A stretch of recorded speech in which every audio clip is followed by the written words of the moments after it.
Teacher से discuss किया और हमने इसको डिस्कस करने के बाद अपने टीचर से पूछा कि हम इस पर क्या क्या कर सकते हैं। उन्होंने बताया हम इसमें अन्य प्रकार के डांस कर सकते हैं, पर हमने इसमें लावनी नृत्य को चुना। पिछली बार हमारे स्कूल से कालबिल्ले नृत्य गया था, इसलिए हमने कुछ अलग करने के लिए इस बार लावनी नृत्य को चुना है। वह लावनी नृत्य महाराष्ट्र का लोक प्रसिद्ध नृत्य है। और इसके बाद हमने लाइब्रेरी और इंटरनेट की सहायता से लावनी नृत्य के बारे में काफ़ी जानकारी हासिल करी। इससे हमें पता लगा है कि लावनी की उत्पत्ति लावण्य शब्द से हुई है, जिसका अर्थ है सुंदरता, और ये एक स्त्री की सुंदरता को दर्शाता है।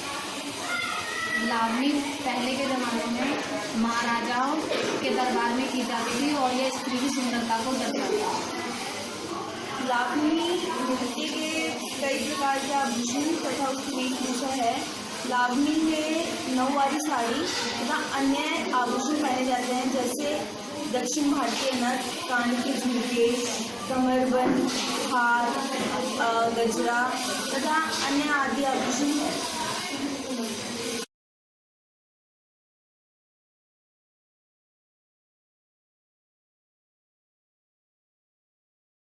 आज हमारे स्कूल में लावनी से जुड़े हुए कलाकार आने वाले हैं। लावनी महाराष्ट्र का ट्रेडिशनल फोक डांस है और लावनी का मतलब होता है लावण्य। लावण्य मतलब श्रृंगार। ये पूरी जो लावनी है वो श्रृंगार रस पे आधारित है। इसमें स्त्री की सुंदरता को बखूबी बताया जाता है। लावनी दो प्रकार की होती है, एक खड़े में पूरे ग्रुप में पूरे एक मॉब के सामने एक थिएटरिकल जो परफॉर्मेंस होती है जिसको तमाशा के अंडर में वो लावनी होता है, वो बहुत लोगों के सामने किया जाता है। और एक होती है बैठकी की लावनी, जिसको बैठ के एक सिंगर वो डांस भी करती है, वो गाना भी गाती है और पूरे हावभाव के साथ अपने पूरे श्रृंगार रस को दिखाती है। और वहाँ कुछ ऑडियंस होती है जो वो बैठ के देखते हैं, जस्ट लाइक मुजराई। ठीक है, तो ये दो प्रकार की लावनियाँ हैं। और कुछ किसी का सवाल है? किस अवसर पर किया? लावनी बेसिकली कोई भी ओकेजन हो, जैसे कुछ तीज त्यौहार आ रहे हैं तो किसी ने कुछ ऑर्गेनाइज किया है तो वो हो गए। बहुत सारे गाँवों में होता है कि मेला लगता है, किसी भी देवी का मतलब मेला है या किसी भी यात्रा है, तो उस टाइम पे एक कलापथक होता है, एक तमाशा आता है, एक नौटंकी पूरी आती है, मंडली आती है।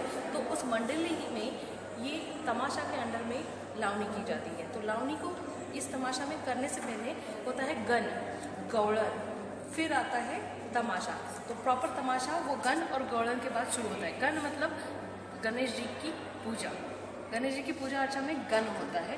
गौड़न मतलब कृष्ण और गोपियाँ। मैम, लावनी में कौन सी साड़ी पहनी जाती है?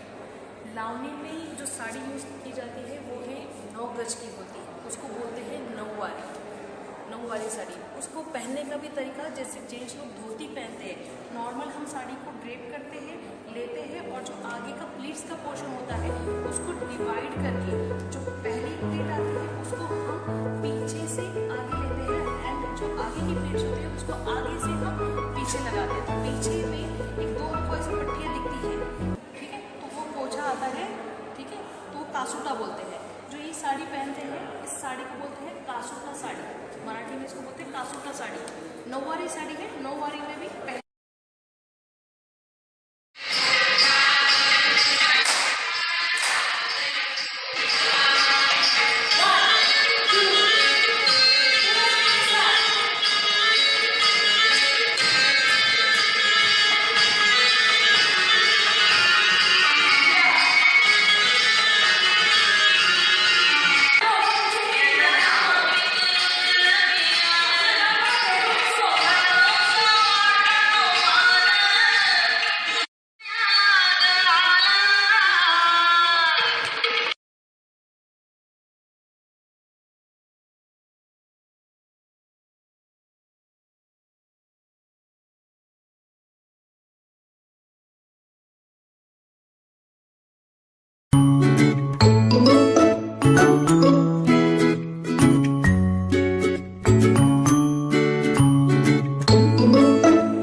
किती याला कुंपण घालशील किती जात चोरांची लई हिकुमती आपली आपण धरावी किती आपली आपण धरावी किती